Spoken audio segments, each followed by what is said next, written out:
for this deal here. I am obviously not alone. And without any further ado, let me just go ahead and mention everybody that I have on board here with me or that I've assembled. Um, First, we have Gotham Girl, 2009, Kayla. Hello. We have Alex, a.k.a. Moviegeek 17. How's it going? And we have Wesley, who has both a Twitter deal and a YouTube deal under the same name, the Geek Who Landed. How's it going, y'all? And obviously, we're going to talk about what's going to happen with the future presidential, the Avengers movie. And we're just gonna pick it apart bit by bit. Now, I don't know about everyone else here,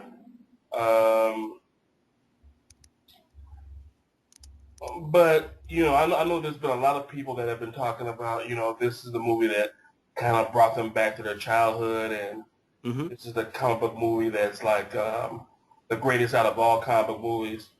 But I don't know. I didn't kind of get that. I thought it was a great movie. I loved the movie, but I didn't feel that strongly about it. How about any of you? Caleb, why don't you start us off first? Well, for me personally, I felt like this film, obviously there's been a lot of great films that have come out recently in like the golden age of comic book films, but this really felt like the first film that was a comic book movie. It had a lot of elements that felt like it came straight from panels, which I think had been lacking beforehand, and it really did feel like it was the perfect transition from the comic book page to, the big screen. So I definitely kind of got those feelings of sentimentality back in there, and it was something I think that is really new to this genre, and it will be interesting to see how people progress from there and how it's going to redefine the genre as itself. Okay, well, would you agree with that, Alex? Yeah, I think this is going to change things. I think I probably have a slightly different perspective than you, Phil, just because of my age, I think. Partially because when I first saw Iron Man, I really wasn't reading comic books, and then kind of a year later I started, and I've been kind of riding these films up to this point, so I kind of had that going for me, like I was sort of a part of this, I guess you can call it an event, since it was all building up to this point, and the more I thought about it, I was just thinking when I walked in, how's this movie going to be able to deliver all of these things that the trailer seems to be showing? And I'm kind of used to trailers promising me the world and kind of letting me down a little bit, but this one really delivered. I almost think of it as like the opposite spectrum of The Dark Knight. While Dark Knight's the one that really makes you think, like you said, Gotham Girl, this one is pretty much if you could take a comic book and throw it onto the screen, I don't think you can get much closer than that. Okay. What's your assessment, Wesley? Okay. Now, one, I swear to you, the first day I saw, I've seen the movie now going on twice. I've seen the movie in the theater. I swear to you, this was sort of like my ghost going, oh my god, I am seeing the Avengers on screen. This is the coolest thing ever. And then it's like, as I keep going to the movie, I never lost that.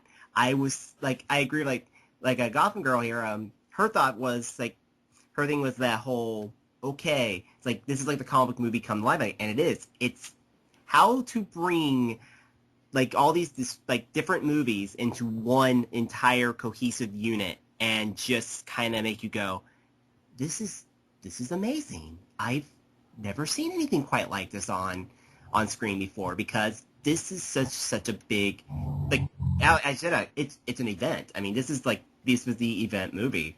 I mean, like I said, I have a long history of the Avengers. I've been an Avengers comic reader, oh God, for forever, and I genuinely, like, this is like one of my favorite superhero teams. So, like, if this was a letdown, oh my God, this would have been like days of Twitter venting from a high scale. This this would have been shades of Totoro venting. This was me just going, I am so happy right now. And hilariously enough, yeah, it worked. And it worked brilliantly. I really just can't help but just, yeah, all my comments are basically going to be, oh my god, Avengers is awesome. I mean, I can't, yeah, my assessment still almost keeps going back to Avengers are awesome. Well, let me ask you this. As it stands right now, where would you put it at in terms of your top 5 comic book based or comic book inspired movies? Oh god. My goodness me. I would say definitely it's high up there. I mean, it probably is like it's probably like out of the Marvel movies, it's up there with Iron Man and the scale of like because Iron Man was just a very fun. If you've read the history of Iron Man, I mean, it didn't really it had a loose script, and it came together as much of just a crazy fun movie to see what they could get together. And Avengers had a very nice script going on, but also it worked on that level of oh my god, they're all really like becoming the Avengers because in my own analysis of it, I mean, it's like it reminded me of a good mix of the 1963 Avengers #1 mixed in with the sensibilities of the Ultimate in certain segments that we'll go into in a bit here. But wow, it was just so it's definitely on the tops of my movie list. I'd probably say like I said, tied up with Iron Man for me, and just like that sort of comic movie. And it's also like it's like probably a 3-way tie between Dark Knight, Iron Man, and Avengers going in like a freaking 3-way dance of just which one is more awesome. I don't know. They're all great in their own right to me. All right. What about you, Alex? I always get nervous around top 5s. I don't know. I always think of like 5 things I like a lot, but I almost think I need time to really decide where it would fit in with my top 5. Like, it's just kind of too soon. But you need time to process it. Yeah, I really do. And I've seen this film at the midnight, and I'm still just going, I need to see this thing again to really get a firm grasp on it. But because some of the things that they do shouldn't work, but they did. And I think that's why it's so awesome. But I guess right now it's right up there with Dark Knight. And I think the only way for me to determine which one will be better in my eyes is if I did a marathon of one Dark Knight and then Avengers back to back, and then I'd just make my decision. Okay. How about you, Kayla? I would probably say it's tied up there with The Dark Knight, and I think it was Alex who said that it was that both of these films are kind of on opposite spectrums of, like The Dark Knight kind of really took comic books and made it into a movie unto itself, where the Avengers, like I said, made a comic book movie. So looking at the different spectrums of that, I feel safe to say that they're both tied for my first spot, but for different reasons. Okay. I do remember somebody saying, I think it was Elliot Serrano of Comic Culture Warrior saying that he felt that Dark Knight was basically a detective movie, and you just happen to wear a costume. Now, for me, I can say that I was jazzed pretty much all the way through the movie, and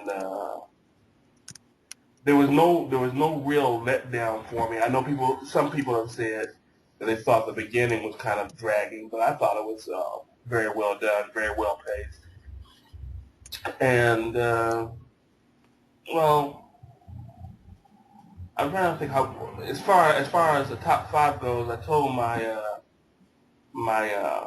PLV partner Ed, I told him that I put the Avengers at number 7 even before I had seen the movie. Wow. Yeah. Okay. And so as it stands right now, I have it at number 5, but there's still room for it to inch up because like Alex was saying, I'm still kind of processing it myself.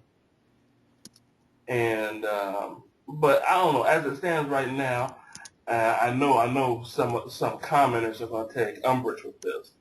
But as it stands right now, as far as comic inspired movies go, My number one, I don't see anything breaking my number one um, anytime soon. Is Unbreakable. Oh. Unbreakable is Hmm. something. Unbreakable is something that really did on a certain level just speak to me, and I just got it, and I thought it was just you know uh, the epitome of what good and evil was. That is Uh, really interesting, man. Yeah. yeah, and if I can remember off the top of my head now, I think I put Sin City at number two, just for a pure visceral reaction I got from that movie. Um, at number three is Spider-Man 2 because I thought it had a lot of heart in it. And at number four, just because it was a feast for the eyes, 300. But Hmm. I can see Avengers leapfrogging, the last two that I just talked about once it finally sinks in. Mhm. Interesting. Um, I'm sorry, was someone about to say something? No, I was just saying Well, interesting. I had a question, but it just left my mind. Okay, well, you know, don't fail to bring it up if you recall it, while, one of the others are, talking. But I wanted to address a certain matter that I thought in my heart of hearts was kind of bogus. And this can go out to any of you, but Kayla, I wanted to specifically ask you about this. Alrighty. It was a very gender specific type of comment slash question Mhm. being raised. And one was dealing with the Black Widow. Mhm. Um, someone made a comment uh, that they felt that she was kind of wedged in to the Avengers movie because there was a certain need to have a female character be an Avenger. And Uh-huh. the reason why she was wedged in, the reason why she was wedged in was presumably because um, right now, on the stands, as far as the Avengers go, there's not what some would perceive as a female character that's right on everybody's immediate radar. Mhm. Wow. That was the first one. The second one was a different individual said that he didn't have a problem with Black Widow, but when you put her against or put her next to a Norse god, a gamma irradiated creature, a super soldier, and a one-man armory, um, what does she really have to do to be in the Mhm. Avengers movie? Right.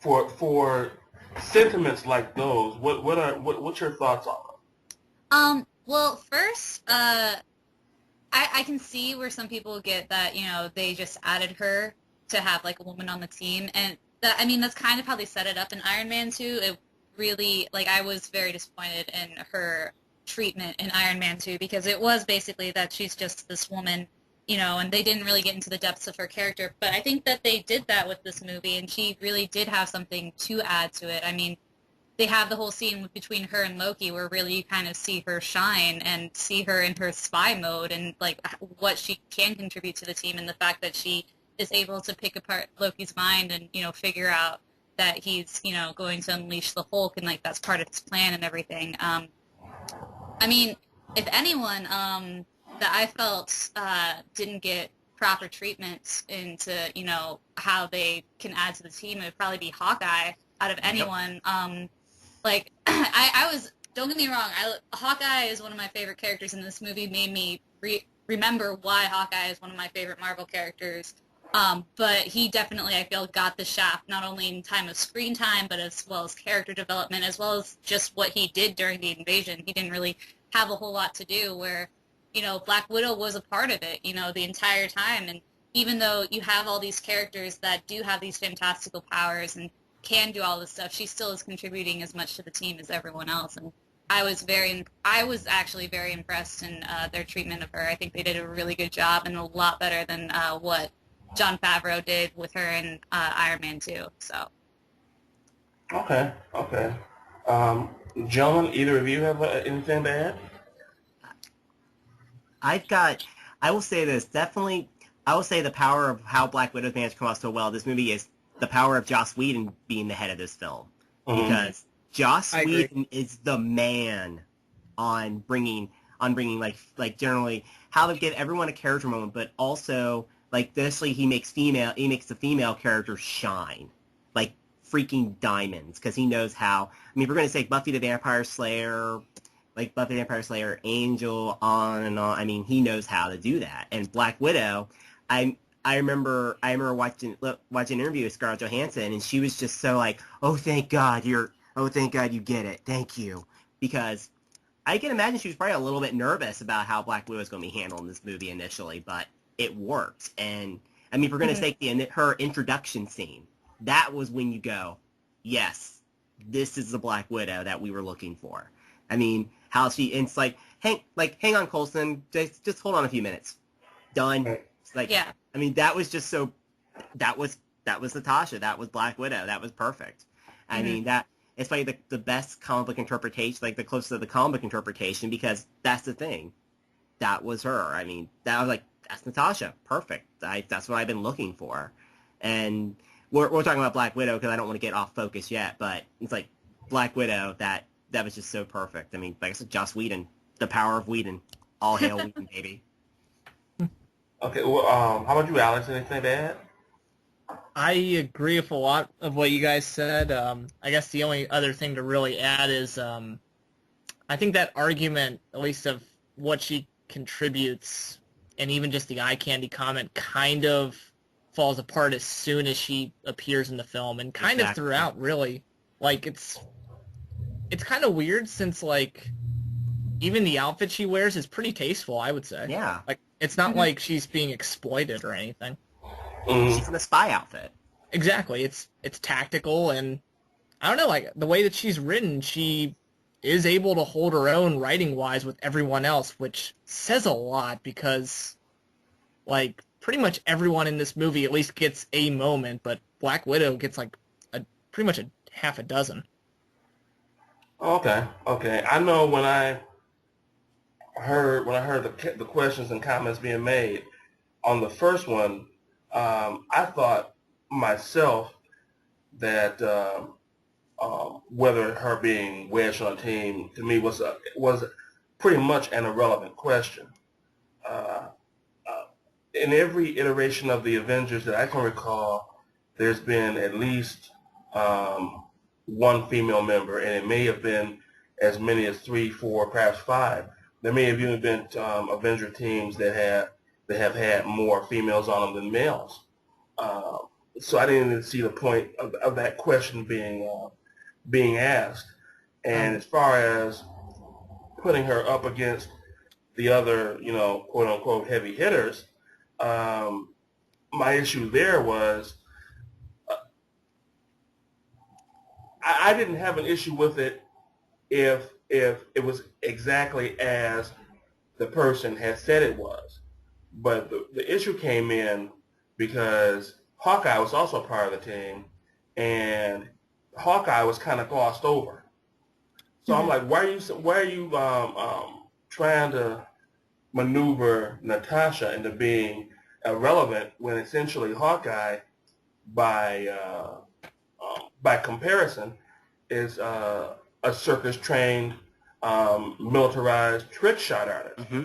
If you're gonna go that route, but it was something that was on my mind that I just wanted to kind of fill y'all out on, just to see if you felt similarly or differently as I did. I think we're more or less on the same page as far as that goes. But I will say this, as far as Natasha in general goes, there was one thing that I didn't see in Iron Man 2 that I was hoping that I would see in the Avengers, and that was her speaking Russian. I'm like, you're going to have a character called Natasha, and you're going to do a movie where she never speaks Russian or she never uses a Russian dialect or anything. So when they had her speaking Russian, and that was pretty much within the first 10 minutes of the film, that was my first thumbs up moment right there. Yeah. And then when she proceeded to, to kick ass, which I knew she was going to, that was my second thumbs up moment. The thing that I was really surprised about was that she was going to be one of my favorite characters in the movie, bar none, almost. Which brings me to my next question: Who was your favorite character in the movie, and who was your least favorite? Oh man, You gotta do this in a Whedon flick. I have to. And I'm gonna ask you first, Alex.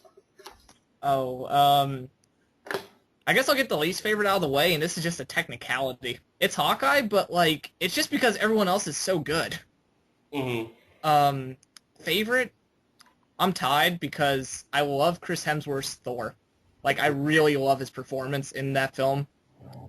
I also kind of tie it with Cap, actually, just because I like that. I love the way that Whedon wrote him, and I like the way that Evans played him. All right. How about you, Wesley? oh man, this is like choosing between my bloody favorite children, dude. Really? Not right. Bad. But let's see. Oh golly. I actually have been thinking about this because I'm gonna say this. I pretty much liked every portrayal of each character in this movie, and this is the thing. Like Robert Downey Jr., great as Iron Man. It's like he's had the most also screen time to really work with the character. I mean, you've had but I would say out of the characters, just getting to the straight into this movie in itself. Oh God. I would say Chris Evans. I would say definitely least favorite. I don't want to go with Hawkeye. Alex, I'm basically stealing yours because because poor Hawkeye didn't have that much to do, though he was really good. The poor man was under a freaking Loki spell for half the movie. I mean, Yeah. It's like, and he only got to really shine in the last half of the movie. But I would say it's almost a situation. But thing of it is, I love Thor's one of my favorite comic characters. And also Captain America is another one of my favorite characters. I mean, and but another thing is like I would say it's a tie between definitely basically the Chris Evans's Captain America and man like this is mean. Screw it. I have to go. I have to go with Robert Downey because these two are two of my favorite. I mean, really, because the one thing about Chris Evans and Captain America is there's one scene in the movie in particular. Well, we haven't even gotten to near the end of the movie yet, but there's one thing in the movie in particular where basically it's like, so why should we listen to you, Cap? And all Captain America does, fights off a few aliens. Okay, we're doing what you want to do now. Whatever you say. Yes, sir. Yes, sir, Captain America. And he got to really show like the aspect of Captain America. Yes, he's a soldier, but he's also a thinking soldier. I mean, he actually goes, yeah, there's something weird here. Hang on a minute. And they really did it. And Robert Downey Jr., he's Robert Downey Jr. as Iron Man. He is Tony Stark by this point. So, he had those moments where you go, because both guys had those moments where you go, wow. Almost all the actors in this movie are really dang good. I mean, it's just sort of like choosing between your favorite children. Again, it's like painful for me to even exclude anybody, but those are like the two that really shine in my eyes. Okay, it's on you now, Kayla. Well, I'm gonna cheat because you didn't specify that it had to be an Avenger. So probably my least favorite character was Maria Hill. Poor Maria. Yeah. She was fine and everything, and I think that Colby did a great job, but it didn't really add anything to it, so I'll go with that. But my favorite character, I was astounded with Mark Ruffalo as Bruce Banner. Absolutely astounded. Yeah. It was the first time the Hulk has been done correctly on film ever. And, you're coming from someone who supported Ed Norton, liked Ed Norton in The Incredible Hulk, and I came out from that. I'm just like, Marky Mark just killed it. Like, I'm like, he was perfect, and the Hulk was perfect, and I was just completely astounded. And that's what I've heard from, like, most of the people I went to go see it with, was that they were just incredibly impressed with the Hulk. And I would definitely, that was the biggest surprise takeaway from that film.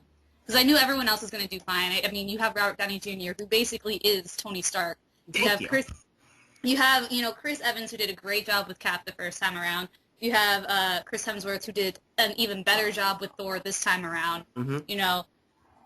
Scarlett Johansson, Jeremy Renner, everyone, did a great job. But, Mark Ruffalo was kind of that, unknown variable, and I think that he completely surpassed everyone's expectations and exceeded them exponentially. Yeah, well, for me, and where I asked this, not having seen the film, who I thought it would be, and who I'm actually going to say now is pretty much worlds apart. As I kind of hinted to before, I was really fond of the Black Widow, and there was only before I get to my favorite, my least favorite, I agree with you, Kayla. I think probably even more stridently so about Maria Hill. I thought that she was pretty much. I thought Kobe Smothers was miscast, and my feeling was that not necessarily someone like Michelle Rodriguez, but somebody that has that kind of fire that Michelle Rodriguez has would have been a better pick. But even then, if that were the case, I feel kind of like they didn't really give her much to do. She basically was just in this corner or in that corner, just looking all grim-faced all the time. She seemed fairly purposeless.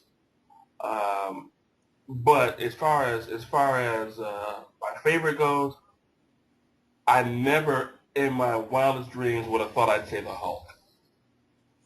Ever.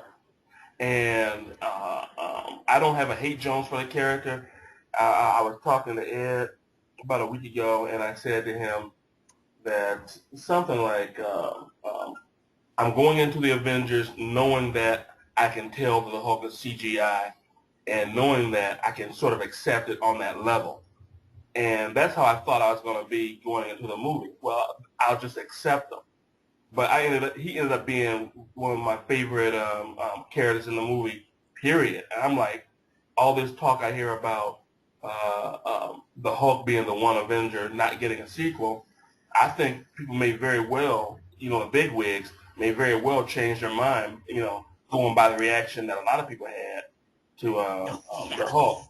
And will definitely get Mark Ruffalo back. A $207 million Hulk scenes in the movie. I'm sorry, go ahead, Alex. I'm sorry to interrupt. I was just saying a $207 million weekend Hulk kind of changes that too. Yeah. Yeah. Also, I'm changing from Robert Downey to Hulk because screw it. Because especially Kayla, when you heard me go, I was like, yeah, I'm changing one of mine because Mark Ruffalo, he nailed it. He killed it. He was perfect. It's like, and like every time he spoke, I went, oh my god, this is Banner. It's like it's taken about 2 different like, oh no, he nailed it. I mean, it's one of those things and also it was funny as I was watching one of the movie review shows and I can imagine how he came to attention because Robert Downey Jr. played in a movie with him. This when he played in Zodiac with him, and I kind of imagine that conversation of, hey, I have a friend I did a movie with. You might want to talk to him about if you need a new Banner. Like, oh, well, who is it? Mark Ruffalo? Really? Like, I can imagine that's how that went down because it was probably a quick, hey, Mark, hi, Mark. I mean, I'm pretty sure for him it's probably the, I don't know, as a thespian if it would be the role of a lifetime, but definitely as a commercial vehicle, that's got to be the role of a lifetime. Because I just did a review of this myself, a really ridiculously detailed review on this movie, and the first thing I'm Ruffalo, I'm like, yeah, they're doing a sequel to Hulk now. because the audience, because I went to see this in two separate theaters, and every theater I went to, the Hulk scenes were, the audience just kind of stood up and cheered practically, because it's like, they were so perfect. I'm like, yeah, we're getting a Hulk movie now. I don't know when we're getting it, but we're getting it now, because it's like, okay, between Mark Ruffalo's portrayal and how the Hulk was handled, it's like, yeah, it's night and day. Yeah, one of my favorite scenes with him is when everybody is all together and Captain America is like shouting out. I'm paraphrasing. He's shouting out things like, "You take the upper right quadrant. You work this area here. Hulk, you smash." I thought that was epic. Hulk smash. Hulk smile. Like 2 minutes of him just destroying everything. Oh God. Yeah. Well, What's that, Kayla? Oh, I was just gonna say, I mean, just even like, I think probably the best line from him though is when you have the ship coming down for the first time, and it's right before he's about to turn into the Hulk and stuff like that, and he's like, he says to Captain America and everyone, he's just like, you wanted to know my secret, Cap? I'm angry all the time, and just the simple way that he delivered it, and like this certain like sadness, but still, that was inherent in it, was absolutely beautiful and like just perfect for what that character actually is, and him coming to terms with him accepting that this is a part of his life and that he can make good out of it if he chooses to. Yeah, I agree. That may very well be. At least off the top of my head anyway, that may very well be the best line in the movie, especially dealing with the Hulk's character. Let me ask. Now, what was that? What was I going to ask? I brain froze too, Alex. I remember my question, oddly enough. Oh, go ahead. Hopefully I'll remember mine. Is this your favorite team movie? Is it my favorite team movie? Comic book wise. I would have to say yeah. I was listening to the a video of a Mount Vernon kid. He was talking about a relative of his that thought that, in his opinion, the X-Men was better. But I would disagree, as did Kid himself. I would disagree, but I would still kind of get where that person is coming from the perspective of, when you're talking about the X-Men, you're talking about kind of like a built-in community, and because they're mutants, whether they like or don't like each other, they have something that they share. Mm-hmm. Fantastic Four, again, you're talking about a family. You're talking about an actual family, and Ben Grimm is essentially family by extension. So, there's something there that those two movies have that the Avengers don't, where the Avengers could technically be considered a group, as where these other teams are considered teams. But I think part of the charm of the Avengers is knowing that these individuals who have their own individual agenda get together for, a common good, and they don't have to break bread with each other, like a certain scene we won't talk about till we're about ready to end this clip here. But, but to answer your question flat out, though, yes, it is my favorite team movie. Anyone disagree on from their perspective? I honestly, I mean, when I heard someone say like X-Men was like, as like, honestly, I like the first two X-Men movies. But X-Men 3 is another subject we won't get into in this video. But but it's like the thing of it is, you have the Avengers, them coming together, like you said, it's a group. They were like, completely different personalities all coming together in one freaking group. And I mean, because remember, I mean, if any, very few of you like this, if you remember, because also the way they were acting around each other, the way they were talking to each other, that's why I reference a lot. That's why I kind of thought to myself a lot of the original Anti-Sixer Avengers, because in that original team, they didn't get along. They had issues, even in, and this was in the '60s comics, and they were like I don't know you, like I don't know you either, like why should I work with you? And it's like yes, and then it's like even a little slight bit of the Ultimates here and there, but mostly it was very Avengers related, and how it's like yeah, it's like and that's what makes it it's a much more realistic team. That's why like team movies, like this is like the team movie that everyone's gonna look at and go, okay, this is about how you can, this is like the team movie, how to do a good team movie, because they just nailed it so much. Mm-hmm. I mean, like Kayla, what did you think about? Like, what did you think about it? Is this your favorite movie too? Or? I mean, absolutely.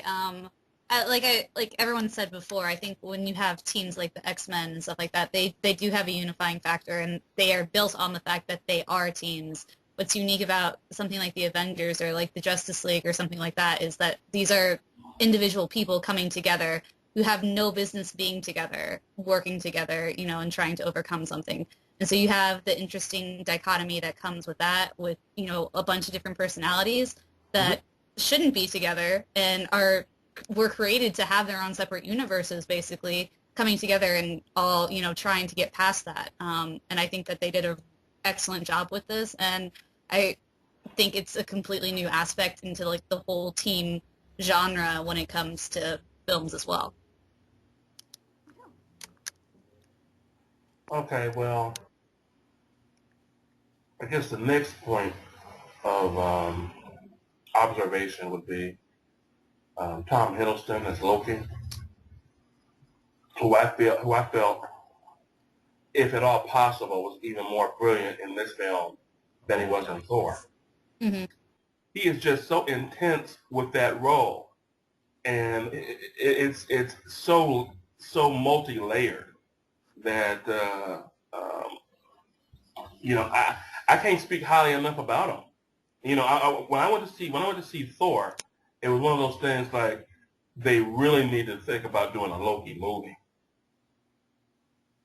To me, he was that impressive. He could carry one. He could. Yeah. Mind if I modify something you said that I think a lot of people could agree with? No, go ahead. I'll say this. This is Marvel Studios' Heath Ledger. Like, in terms of that villain that's so charismatic that you just love to watch him in every scene. I mean, that's what we have right here. He does have that Joker-like charisma to him. Actually, one of my favorite scenes that kind of made me feel like it was a little Heath Ledger, but in the good way, not in a bad way, was like that first scene, or not his first scene, but like the scene where he walks in on the group of people and he says, like, I'm here to relieve you from your burden of choice, or something like that. To that degree, is like, he said that, I'm like, that is a great villain line. I absolutely loved that line. And I kind of knew he wasn't messing around when he said something like that. Yeah. Yeah.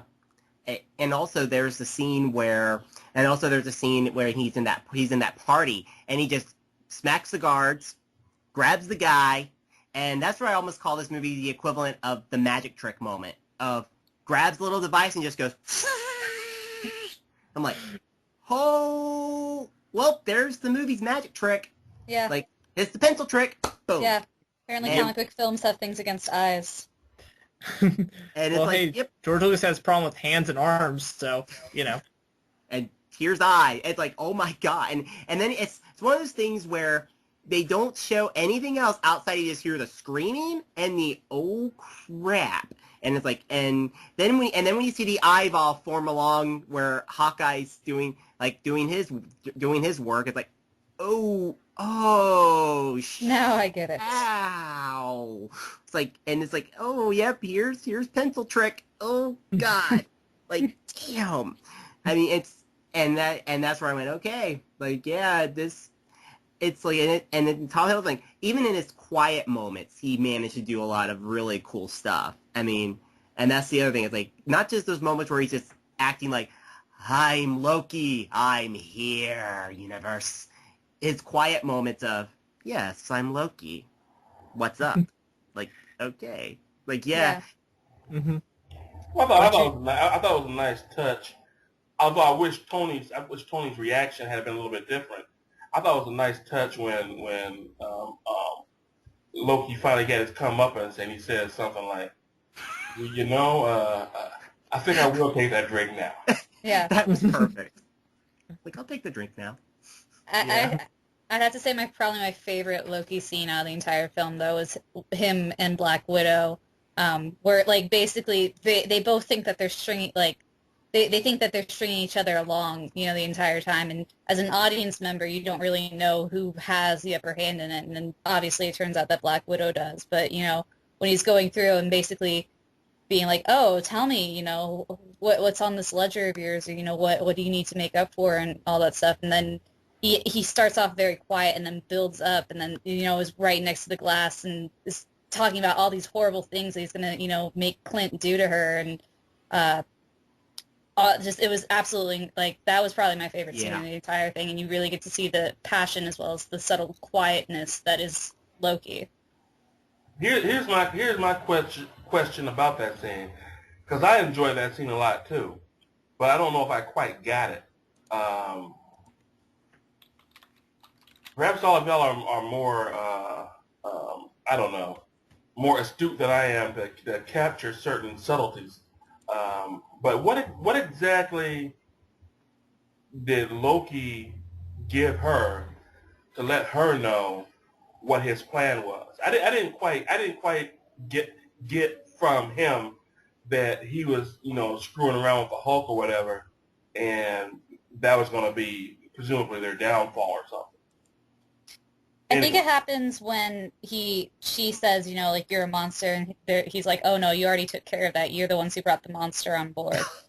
Yeah. And basically, that's he's been using this throughout the entire time, while he's been on board, referencing the Hulk being a monster, and oh, you're a monster and everything like that, and sort of making the connections of just, I'm sure that you gain once you've been in the espionage business for so long, of people letting details like that, slip and what that means. Mm-hmm. Okay, so apparently I probably just missed the obvious. I mean, I could be completely wrong too. That's just what I took it as. Mm-hmm. Mm-hmm. And of course, there's the legend line of the moment of when Loki says the words Mewling Quim, and you go, oh, especially when you find out what it means. Yeah, I was listening to God. I was listening to Deadpool Zilla's video earlier today, and he had Pop Culture Diva on it, and she was saying, she didn't go into any details, but she said, by the way, Quim is not a nice word. No, it's not. And she said something about some of these movies over here in America. There are certain words that, in order to get them past the censor, since it's a PG or PG-13 movie, just go ahead and use some words from the UK. Yeah, let's sneak in Mewling Quim and see if how many people actually catch what that means. And I remember when I was like, Mewling? Oh, that's what that means. By the way, people, no, I am not saying what it means on here. You can go look it up for yourselves. Gotta love ignorant Americans. Just go online, look it up. You'll find it in 5 seconds. Seriously. Just search that. I'm not saying it on here.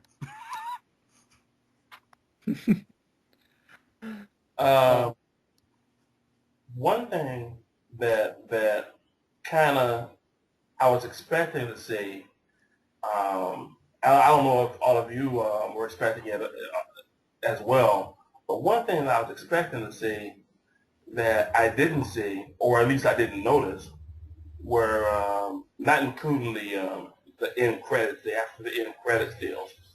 I didn't see Easter eggs, and I think it was Ed. I think I mentioned this. I might have mentioned this to you as well, Alex, that it would have been nice to see, for example, either Avengers Mansion or Stark Hotel or whatever. Well, we kind of got that at the end. We got the tower.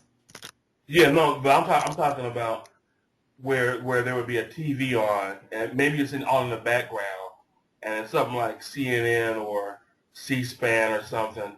Maybe somebody's looking at it, maybe somebody's not, but we, the audience, would be hearing it, and you would have, I don't know, the House of Representatives or whatever, and someone says something like, the House now recognizes the chair from Wakanda, or something like that. Okay. Or or anything, or Tony Stark is going into his business, or Nick Fury is going into Shield, and you see somebody in a lab coat, and one of them asks the guy, how's the work coming along, and you find out that guy is looking at a TV set, or he's looking at the computer monitor that happens to have TV on it, and he's watching something like America's Top Model, or what's the other one? Well, we'll just say America's Top Model, and you see who's walking down the runway is Janet Van Dyne. And then when the guy raises up, you see the name tag will say Pimp. Something along those lines, I think would have been a nice nod to, let you know that the Avengers would be carrying on with other members or not.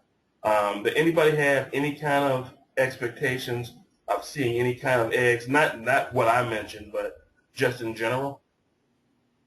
I mean, well, in the big fight sequence at the end, there's the one moment where Iron Man flies by and stops by with Cap, and when they do the laser shield move, which is probably like my favorite comic book team-up move of all time. Yes. And when that happens, and even though it's like for a split second, my friends in the theater were like reminding me to breathe, because I was just flailing in my seat so hard at that moment. And I'm just like, no, you don't understand. They did the shield and the lasers, and they're just like, it's okay. It's okay. And I'm just like, no, it's not. It's beautiful. But yeah, I think like I feel like there were a lot of, like little moments like that, especially when they were tag teaming, that they had, sort of their individual like tag team moves where it worked, and that a comic book fan would recognize and be able to pull from their experience with the comic books. That just being one of them. So I was happy with that. And I mean, would I have loved to like have an inkling of, an Ant-Man movie? Absolutely. Like, I mean, I've been waiting for, everyone's been waiting for an Ant-Man movie since, Iron Man came out, and this whole idea first arose, and everyone thought there was going to be an Ant-Man movie, but,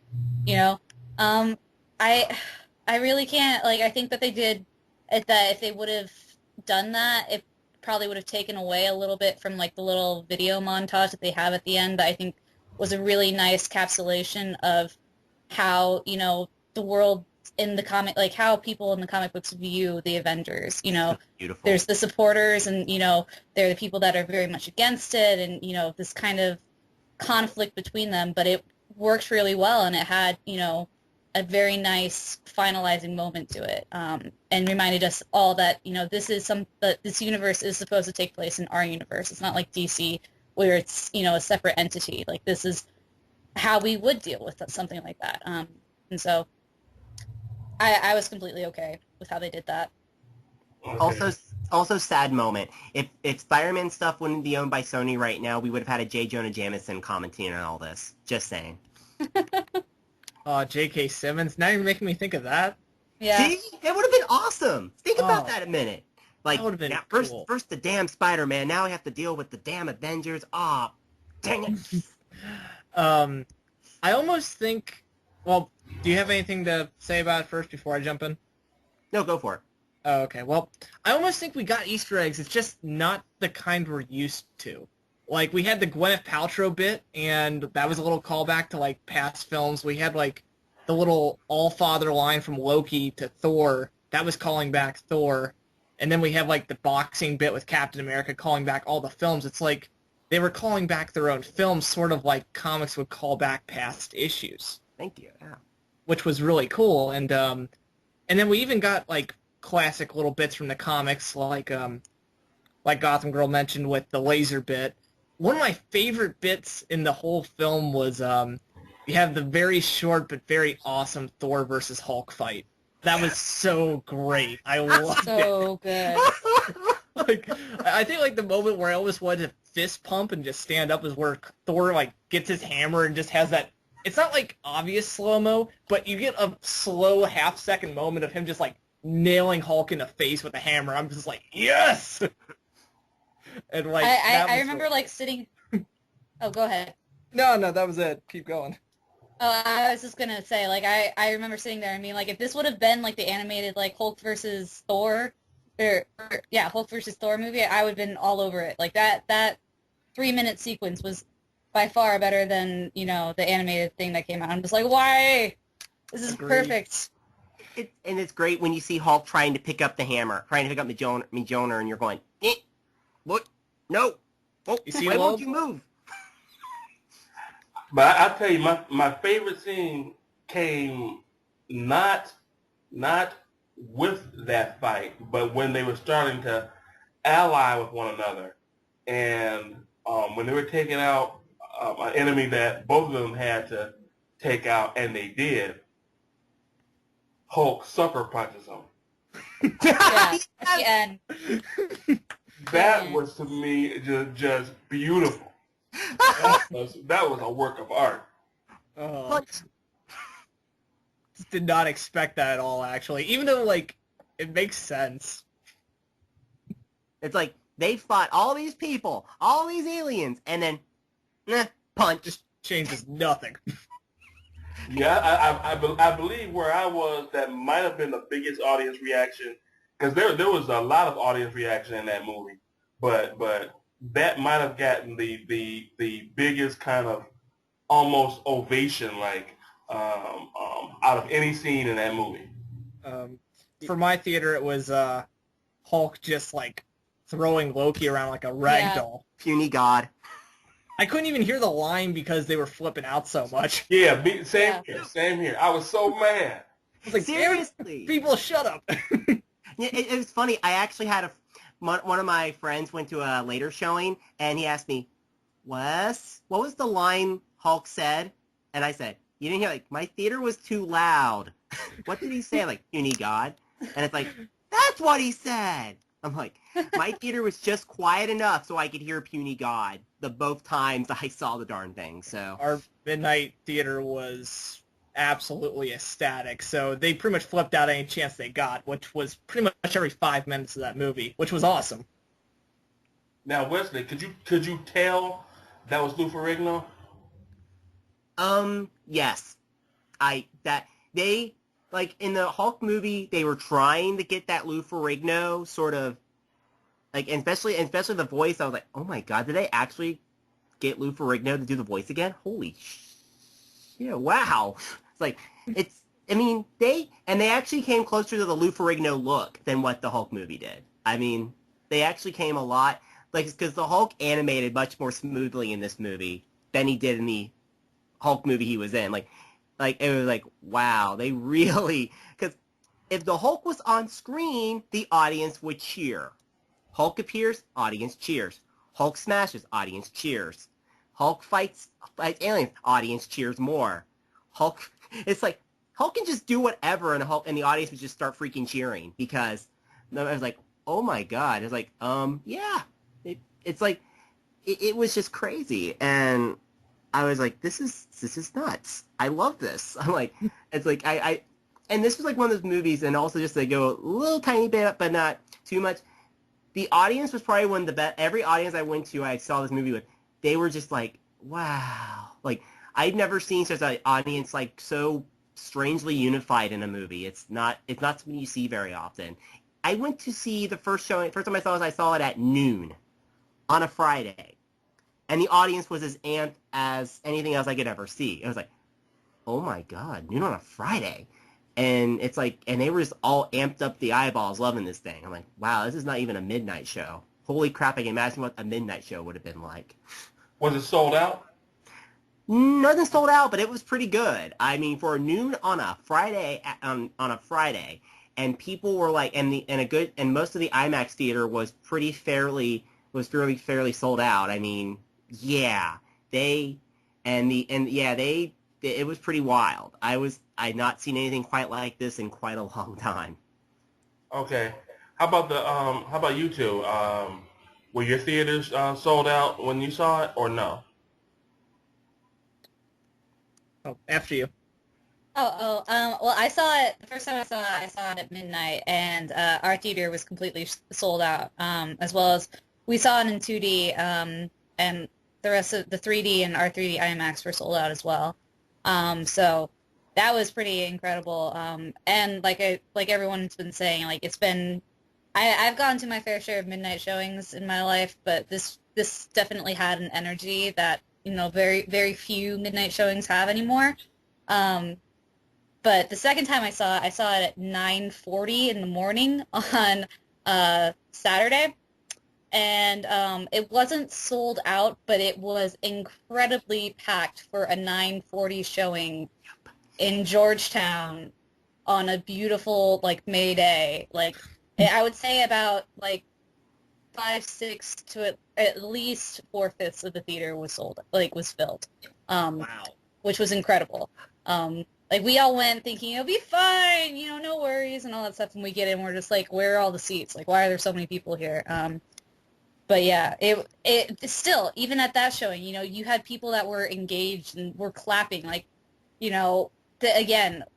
was able to hear the Puny God line the second time I saw it. I didn't get to hear it the first time, but still, you had people cheering and stuff like that, which is really, rare for a movie, to still engage that audience, even when it's not, just necessarily fans who are going to see it.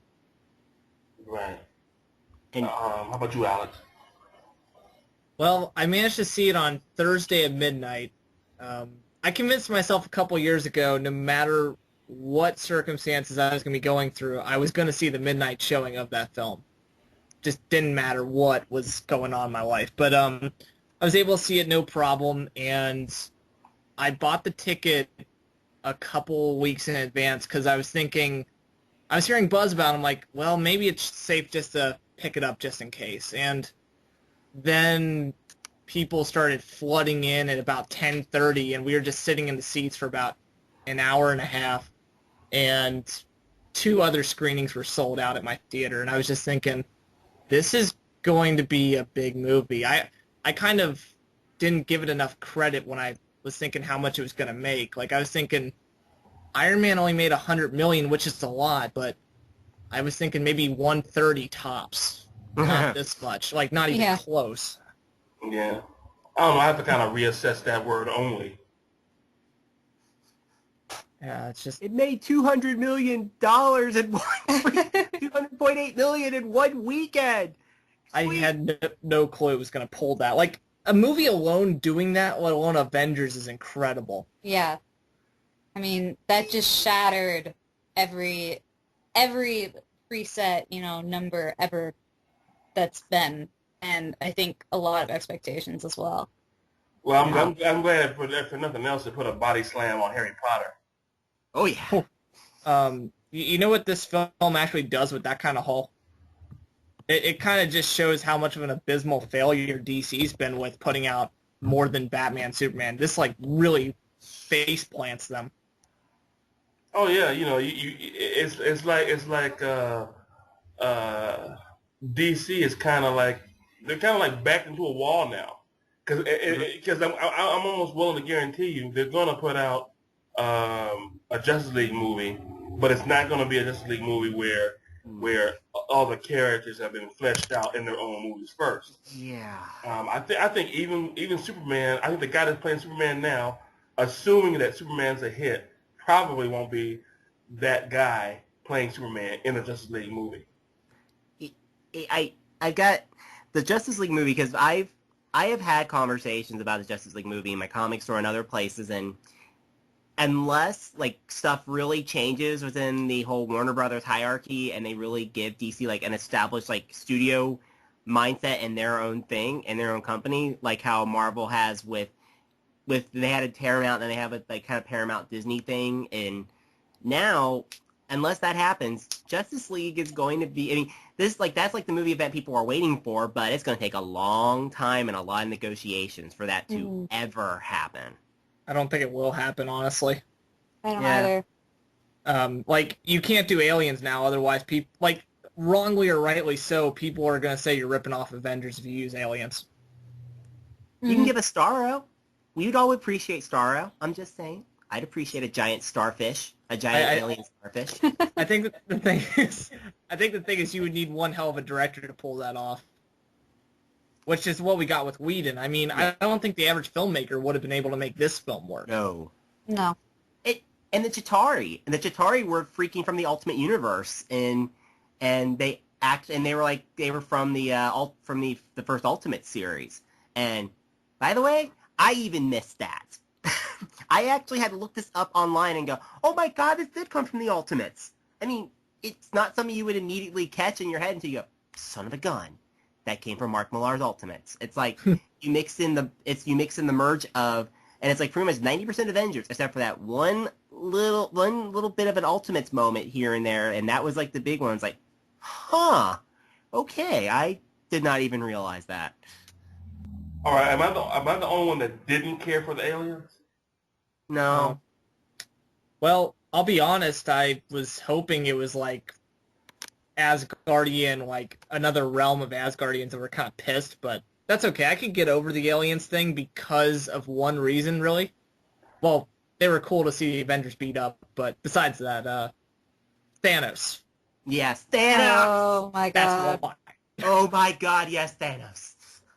Oh, man. That was the moment where, like, I kind of had that feeling in the first scene where I'm like, this could be him at the end. This could be. See him smile, and I'm like, oh, shit, they're doing it. They're doing Infinity Gauntlet next movie, and I'm so stoked. If they do Infinity Gauntlet, I think that'll be a fun moment, because when that Chitauri leader said the words and said the death threat, I'm like, oh, Thanos. I'm like, oh my god, Thanos. I was in the theater, and I was just going, yes, Thanos, yes. Like I'm surprised I didn't just jump out of my seat and go, yes. But I was by myself, and that would have led to many people staring at me and wondering, what the heck is this person on? But it's like, it's Thanos. Who? Yeah. Thanos. Yeah, we didn't have that much control, and you could definitely tell who in the audience were comic book fans, because, like, all of a sudden, like, as soon as he turned around, like, there was, like, about 10 of us that are all just like, oh my god, and, like, start screaming, and everyone's like, what? And we're just like, no! And, you don't understand! It's Thanos! You will in, like, 4 years, but yeah. Yeah, exactly. But yeah, it was an incredible, like, I couldn't believe that they, that is where they're going, and, like, that just blew my mind away and opened so many doors that they can, play with, as well, before, they actually get to Thanos, before they get to Thanos in an Avengers film, or sequel, or whatever they plan on using him for. I don't know. I'm sorry, I actually have a thought on this. How if they want to build up Thanos right, and what they could do in each of the like end credit scenes for like Iron Man 3, Thor 2, Captain, and however they want to play this, they should just do like a little end credit scene of like Thanos sort of starting his little plans, like slowly but surely building up his resources so he can make his final assault in the Avengers sequel coming down the road, because that'd be perfect. I mean, just little segments here and there of just Thanos building up his forces, preparing for his big play in the Avengers film. Oh, you gave me an idea. Sure. Go for it. What if each one was him getting a different gem? Oh, yeah! Ooh. Oh my god, that'd be cool. Because the Iron Man 3, supposedly it's the Mandarin, and... Is that confirmed? It's not confirmed, but suppose it's like like nothing's confirmed. It's like nothing's really confirmed about outside of possibly the Mandarin, but That'd be cool if it was. But if it is, but what I'm thinking is somehow like if each of the villains could potentially have one of those gems in their possession in some way, shape, or form that they relate in these movies, and just think, yeah, they could just have each of them have a gem, and then suddenly these gems just someone gets defeated, and the gem somehow disappears, and then suddenly gem, boom, and Thanos like just basically places one in the glove, then place another one in the glove. Before you know it, next movie he's got all these gems, and you go, oh holy crap, and then the holy crap pants wetting terror begins of Thanos with the freaking Infinity Gauntlet. Question is, how dark are they willing to go with that one? Oh, if you like, I pretty much like in reading all his stuff, if they haven't already gotten Joss to have another deal of him doing Avengers like now, yeah, Joss would do it. Joss would not be afraid to go just dark enough to show scary freaking holy god Thanos. I'm thinking he'll probably at least do that moment where he wipes out a third of the Earth. Yeah. I don't think he would end up going so dark, however, that they would switch it to an R. Oh, they wouldn't do that. No. So. You can get away with a lot PG-13. If you're like creative about it, like the eye moment. Yeah, the whole thing with Thanos, because I kind of dorked out like everyone else did, but I did have some I don't know if I want to call them sequential issues. The thing with Thanos to me seems like it would have worked out better if he was initially the big bad in this Avengers movie as opposed to Loki. You have a good point, but Loki, there's even a stronger semblance of Loki being the first villain, because, like I said, in 1963 Avengers, Loki was the first villain, and his first thing was to trick the Hulk to help him out, and pretty much that's what they did, and they needed Loki to be that initial inaugural villain, not just and partially because one, he was already introduced in Thor as being the big bad of that movie, and then in this movie, it just kind of was like a logical step up. Loki, villain, bigger villain, and now we can have Thanos in the next freaking movie to go you think Loki's bad? Just wait till Thanos, kids. Y'all gonna hate your lives when Thanos hits the scene. Yeah, but you're correct, absolutely, Wesley. But the thing with me is that with Thanos being in it now, it's kind of like putting the cart before the horse, and because there was so much history with him. It's not like that Marvel just made him up in the last 5 years. The whole Cosmic Cube thing was really more of a thing with him than it was with Loki initially in the comics. Not to mention the Red Skull, and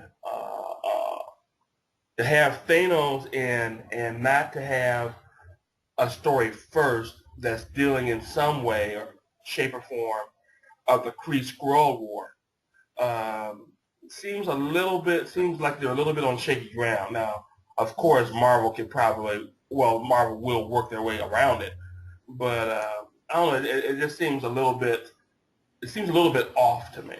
Considering who they have, considering the people they're getting on these movies, I mean, I can see them being able to find a way to build up to, okay, Thanos is here. Why is he here? What are they going to do? And then they can just kind of slowly build it up over between either in the movies themselves or in the end credit scenes of the movies and build us up to, okay, this is why Thanos is here. And then it'll kind of be like, okay, because Thanos is, like, Loki's dang powerful. Thanos is, oh God, we're all gonna die, are we? Yep, because it's Thanos. Thanos is scary. Well, I think in terms of just a visual, it's going to be interesting to see when Thanos and the Hulk lock horns. Because Hulk is going definitely at the beginning, Hulk is going to get creamed. It's going to be awesome though, because it's Thanos versus the Hulk. Did you guys like the way he looked in CG? Because I was surprised how good he looked. for a scene at a freaking mid-credit end scene, yeah, he looked good. Also, fun fact, you know how Joss Whedon always has his players? Did you guys realize who the freaking voice of the other that Loki was talking to during the movie? Who was that? That was freaking Wesley from Angel. Oh, really? I heard that. I was like, when I saw the name Alexa, I'm like, oh, what? That was him?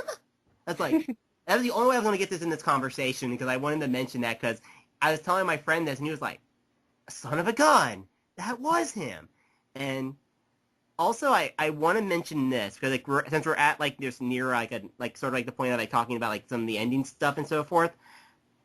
Who of you guys realized that was that was the freaking little girl from Growing Pains in the news segments? Because I've never seen that show.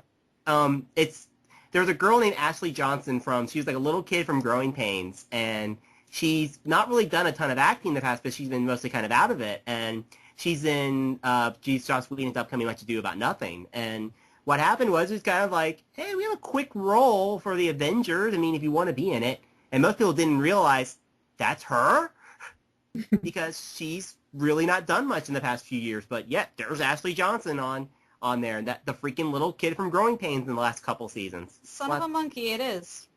The one who's a twin. No, the one who was She was the older one, right?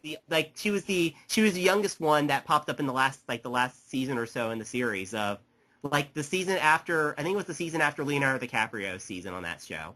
But Okay. It was weird. Most people were like, her? You don't really think about that until later. You go, huh?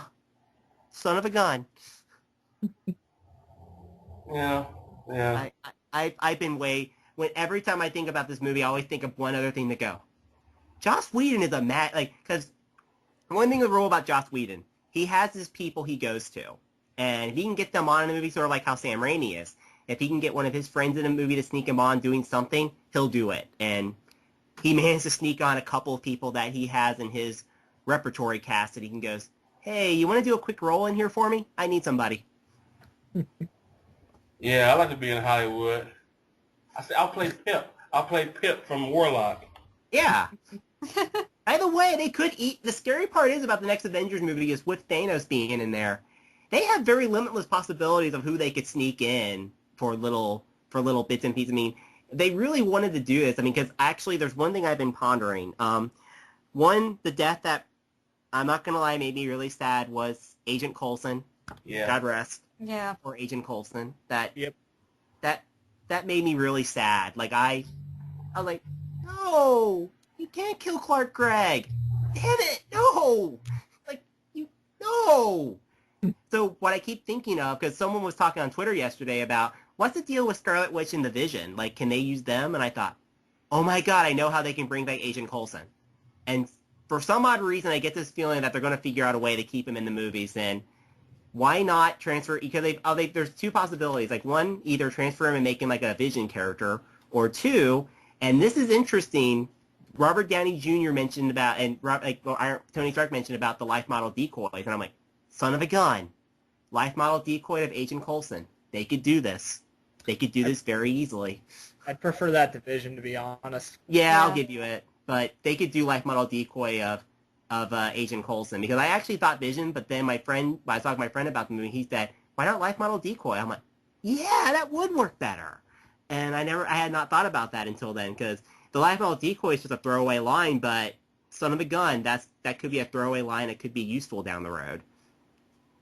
Because you can't have the Marvel movies without Agent Coulson. That would just be like Sad Panda times. Like you can't have freaking some mention of Agent Coulson being awesome. I mean, it's.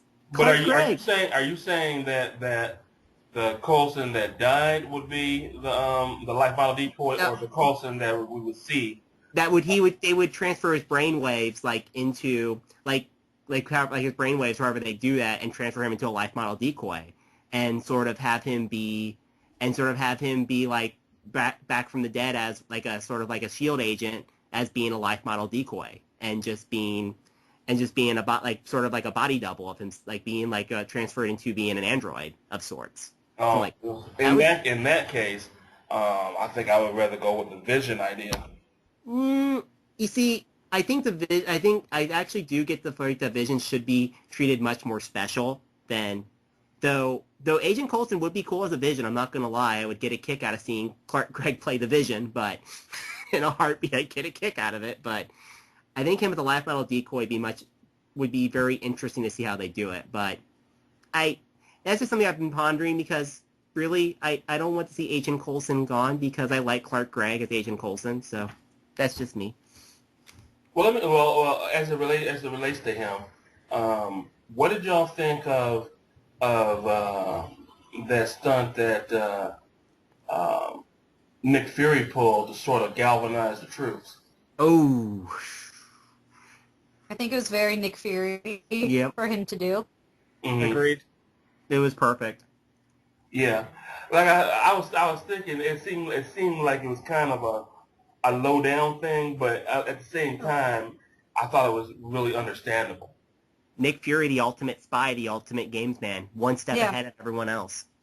I mean, I think a problem that the films have come across is that Nick Fury, like, as soon as Nick Fury was Samuel L. Jackson in Iron Man, everyone just, like, fell on board and was in love with this character.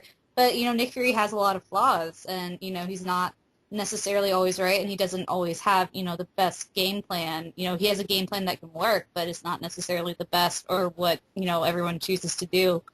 And he has a lot of dark background behind him, and I think that kind of showed, some of the tactics that he can employ that are not necessarily, smiled upon by everyone or, morally the correct option. So I thought it was a very interesting thing for them to add in there. Mm-hmm. Yeah, someone that makes the hard choices, not necessarily the PC choices. Exactly. And yeah, I mean that was just one of those when you saw those, like, oh, and then you realize, hey, those are in his locker. It's like, oh man, it's like it's still one of those moments where you go, yeah, I can see why he did that, but man. Yeah, this just popped in my head though, kind of as an aside to Maria Hill. With just I don't know, at first blush with any of you, would you have preferred? I definitely would prefer, but would any of you have preferred that the SHIELD agent instead of Maria Hill had been Sharon Carter? Ooh, man. Well, you know what's weird about that? That you mentioned that. She was in the Captain America end credit, but the person that was the agent in the room with him at the end of the credit bit was credited as Sharon Carter, and Amanda Righetti was cast as Sharon Carter. So her scenes got deleted, I guess, if she wasn't in this film. Because I heard that she got cast in that film, and I know that she was in the credits for Captain America, so something was cut. Like, I almost think that the Maria Hill bits even, I know that she didn't do anything, and I made that comment too, but I bet you that her scenes were cut.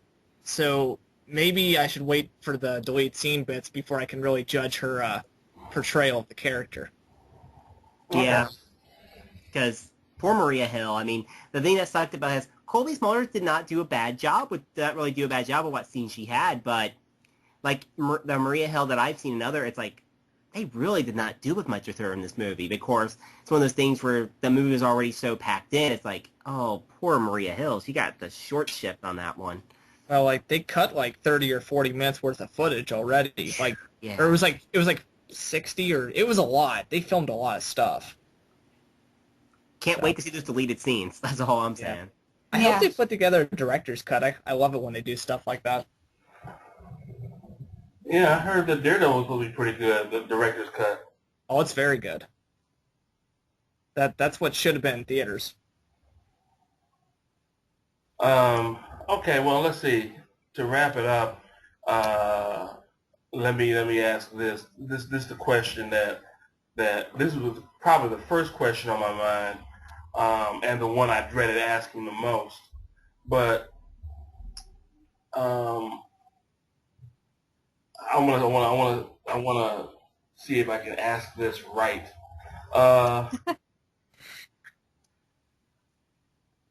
Was anybody as pissed off as I was if you checked out any YouTube videos where somebody is saying, please stay after both credit parts? Okay. I stay after both credit parts, and I'm like, I caught the bus. And I'm like, when I saw what the end was, I'm like, I could have been home a half hour sooner. Hey, they got their shawarma. Yeah, eating at a restaurant of my choice. I didn't need to see like 30 seconds of them washing down on something. Oh, come on! You didn't appreciate them all going, like all these quiet moment of them going, shawarma, just eating their nice little shawarma. I'm just kind of see it as like them making fun of their end credit bits. Yeah. Which I think is like, since we got the big Thanos one, I don't really care. It was a lot of fun, so I'm just like, yeah, sure. This is like, if you could throw a cherry onto a cherry, that's sort of what it was. Yeah. Exactly. To me, if you could throw a grenade onto a cherry.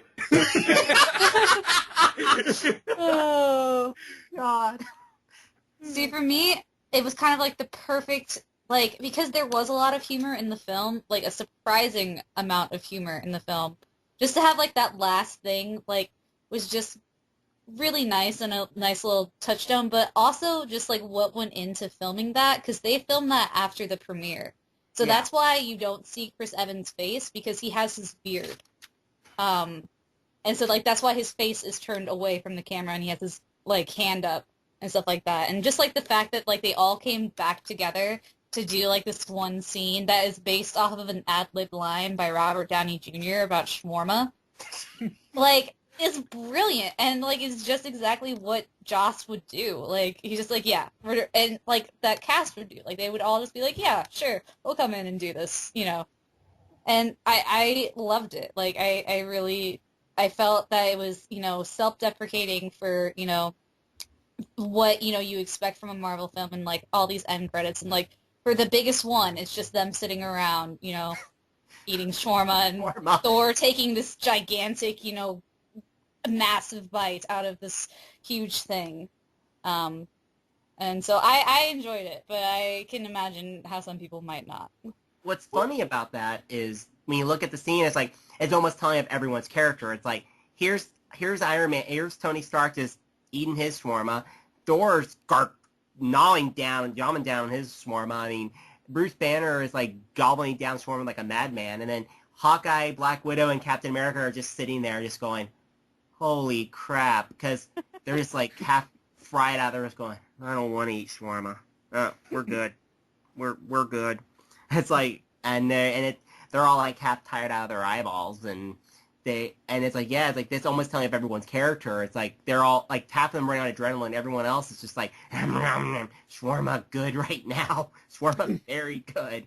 And it's just funny. It's like, but it's also that every time when the scene showed, both theaters I went to, everyone was laughing their heads off because they were like, you don't just see that. You're just watching the scene, you're laughing at their reactions. And also it's even funnier seeing the people in the background like sweeping up after the battle.